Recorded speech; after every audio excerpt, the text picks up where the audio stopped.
Sejam muito bem-vindos, pessoal, a mais um vídeo. Eu tô tentando fazer esse vídeo pela 10ª vez, cara. Começou um temporal aqui, bateu coisa pra tudo quanto é lado, entrou água aqui por causa da chuva. Virou uma bagunça, velho. Aí eu falei assim, nossa. Mas essa eu acho que, sei lá, é a 5ª, 6ª vez que eu tô tentando fazer esse vídeo. Mas agora vai sair, vamos lá. Parabéns mais uma vez aos flamenguistas aí, pela vitória da Copa do Brasil ontem. E o que a gente pode carregar? Qual que é a lição que o Flamengo pode carregar da Copa do Brasil para a Libertadores? Talvez você olhe e fale assim, Neto, não sei se faz sentido isso, né? Porque estamos falando de uma competição nacional e uma competição continental, são competições diferentes. São competições diferentes, mas os times, ambos são brasileiros.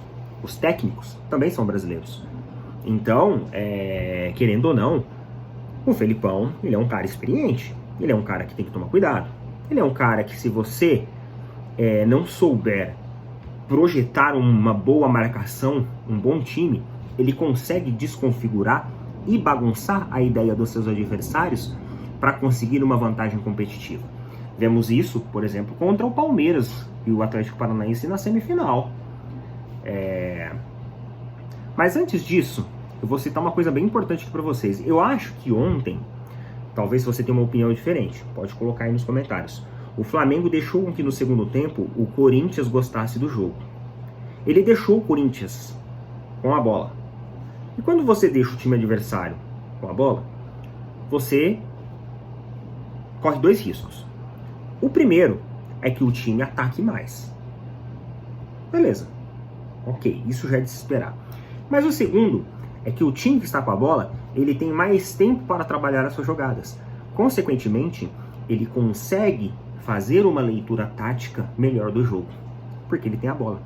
Ele consegue fazer uma leitura tanto do seu adversário, quanto até mesmo de si próprio. E aí é esse o problema.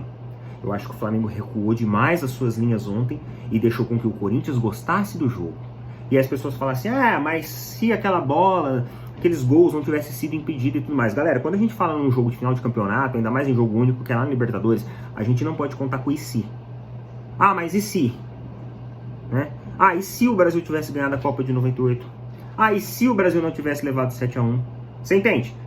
Num jogo de final, partida única, a gente não pode dar sopa pro azar, nem sopa pro e se. Então o jogo ontem foi 1-1. E depois foi para pênalti. Independente se teve gol que foi anulado, se não teve gol, se o Flamengo criou ou não mais chance. O que importa é o resultado final. Então, não podemos cair no conto do e se.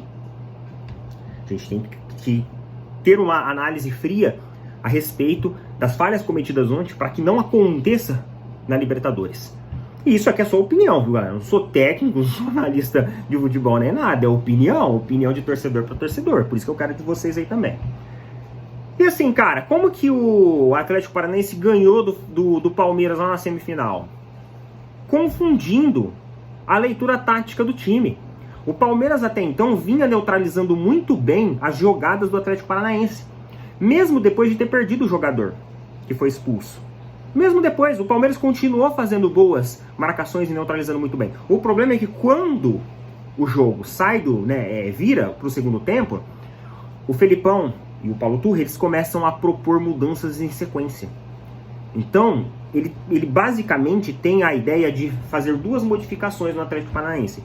Primeiro, uma modificação coletiva, alterando a dinâmica tática do seu time. E segundo, uma alteração individual, mudando as características dos jogadores que estavam em campo, para confundir a marcação do Palmeiras, que vinha muito bem ajustada. Quando, durante mais de 50 minutos de jogo, você está marcando um cara e você está tendo uma boa leitura tática dele, quando ele muda isso, ele confunde a marcação do Palmeiras. E uma marcação que já vinha com um homem a menos. Então o Palmeiras ele sofre mais. Até o Palmeiras se readequar e fazer a leitura de novo daquilo, pode ser que consiga fazer rápido e se adaptar, pode ser que não consiga. E o Palmeiras não conseguiu. A partir daí, depois que começou essas mudanças sucessivas, não era porque o jogador estava cansado, não. Era porque ele realmente queria bagunçar o coreto e confundir o Palmeiras. Então aquela é a velha arapuca tática, né?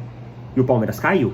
Caiu porque o primeiro gol que o Atlético Paranaense faz é numa jogada muito rápida, confundindo totalmente a marcação do Palmeiras. O Palmeiras nem viu a bola. E a segunda é numa jogada individual. Então as duas características que ele quis mudar, tanto coletiva quanto individual, com a mudança, surtem efeito nas substituições que ele faz.